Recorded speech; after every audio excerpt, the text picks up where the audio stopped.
ಮಿಥ್ಯಕ್ಕಲ್ಲ. ಅದೇನೋ ಅಂತ ಹೇಳೋ. ಅವನೇನ್ ಹೇಳ್ತಾನ್ರಿ? ಮಣ್ಣು ಮಾಡೋದೆಲ್ಲ ಮಾಡಿಬಿಟ್ಟು ಹಳ್ಳಿ ತರ ನಿಂತಿದ್ದಾನೆ.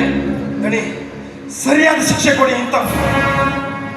ನಿಜ ರುದ್ರ, ಇಂಥವರು ಇರೋದ್ರಿಂದಲೇ ಈ ಸಮಾಜದಲ್ಲಿ ಹೆಣ್ಣು ಮಕ್ಕಳ ಮೇಲೆ ಶೋಷಣೆ, ಅನ್ಯಾಯ, ಅತ್ಯಾಚಾರ ನಡೀತಾ ಇರೋದು. ನಾಳೆ ದಿನ ಪರಸ್ತ್ರೀಯಿಂದ ಕೆಟ್ಟ ದೃಷ್ಟಿಯಿಂದ ನೋಡುವ ಪ್ರತಿಯೊಬ್ಬನಿಗೂ ನಾನಿವತ್ತು ಇವನಿಗೆ ಕೊಡುವ ಶಿಕ್ಷೆ ಪಾಠವಾಗಬೇಕು. ಊರು ತುಂಬಾ ಡಂಗ್ರ ಹೊಡ್ಸು. ಊರಿನ ಜನರೆಲ್ಲ ಆಚೆ ಅಲ್ದ ಮರದ ಹತ್ರ ಬರ್ಲಿಕ್ಕೆ ಹೇಳು. ಅವರ ಸಮ್ಮುಖದಲ್ಲಿ ಇವನನ್ನ ನೇಣಿ ಹಾಕ್ಸ್ಬಿಡು. ಇದು ಈ ಧನರಾಜ ಕೊಡ್ತಾ ಇರೋ ತೀರ್ಪು. ಧನರಾಜ್, ತೀರ್ಪನ ಕೊಡೋಕು ಮೊದಲು ಸ್ವಲ್ಪ ಯೋಚನೆ ಮಾಡಿ ತೀರ್ಪು ಕೊಡು. ಮಾಡೋದೆಲ್ಲ ಮಾಡ್ಬಿಟ್ಟು ನನಗೆ ಬುದ್ಧಿವಾದ ಹೇಳ್ತೀಯ. ಏನು ನೋಡ್ತಾ ಇದ್ದೀರಾ? ಹೇಳ್ಕೊಂಡು ಹೋಗಿ ನನ್ನ. ಧನರಾಜ್, ನಾನು ತಪ್ಪು ಮಾಡಿದ್ದೀನಿ ನಿಜ.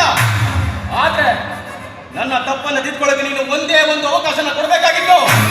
ಸರಿ, ನೀನ್ ಕೊಟ್ಟಿರೋ ತೀರ್ಪನ್ನ ನಾನು ಸಂತೋಷವಾಗಿ ಸ್ವೀಕರಿಸ್ತೀನಿ. ಆದ್ರೆ ಮುಂದೊಂದು ದಿನ ನಿನ್ನ ಮನೆಯಲ್ಲಿ ಇದೇ ರೀತಿ ಘಟನೆ ನಡೆದಾಗ ನೀನು ಯಾವ ರೀತಿ ತೀರ್ಪು ಕೊಡ್ತೀನಿ ಅಂತ ನಾನು ನೋಡ್ತೀನಿ. ನಾನು ಸತ್ತು ಪ್ರೇತಾತ್ಮವಾಗಿರ್ತೀನಿ. ನಿನ್ನ ಮನೆಯ ಸುತ್ತ ಸುತ್ತಾ ಇರ್ತೀನಿ. ಮುಚ್ಚ ಬಾಯಿ. ಮಾಡೋದೆಲ್ಲ ಮಾಡಿಬಿಟ್ಟು ನನಗೆ ಬುದ್ಧಿ ಹೇಳಕ್ ಬರ್ತಾನೆ. ಹೇಳ್ಕೊಂಡು ಹೋಗ್ರೆ ಇವನನ್ನ.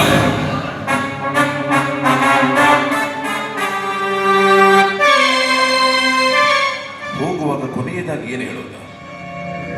ನನ್ನ ಮನೆಯಲ್ಲಿ ಸಲ್ಲೋ ಈ ತರ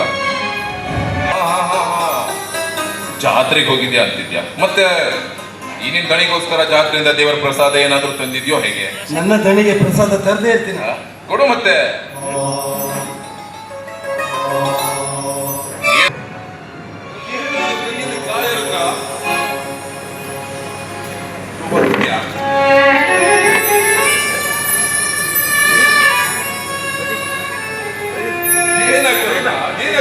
ಏನಿಲ್ಲ ದಣಿ. ಅಂದ್ರೆ ಈ ಮನೆಗೆ ಭೂಪ ಬರ್ತಾ ಇದ್ದಾರೆ.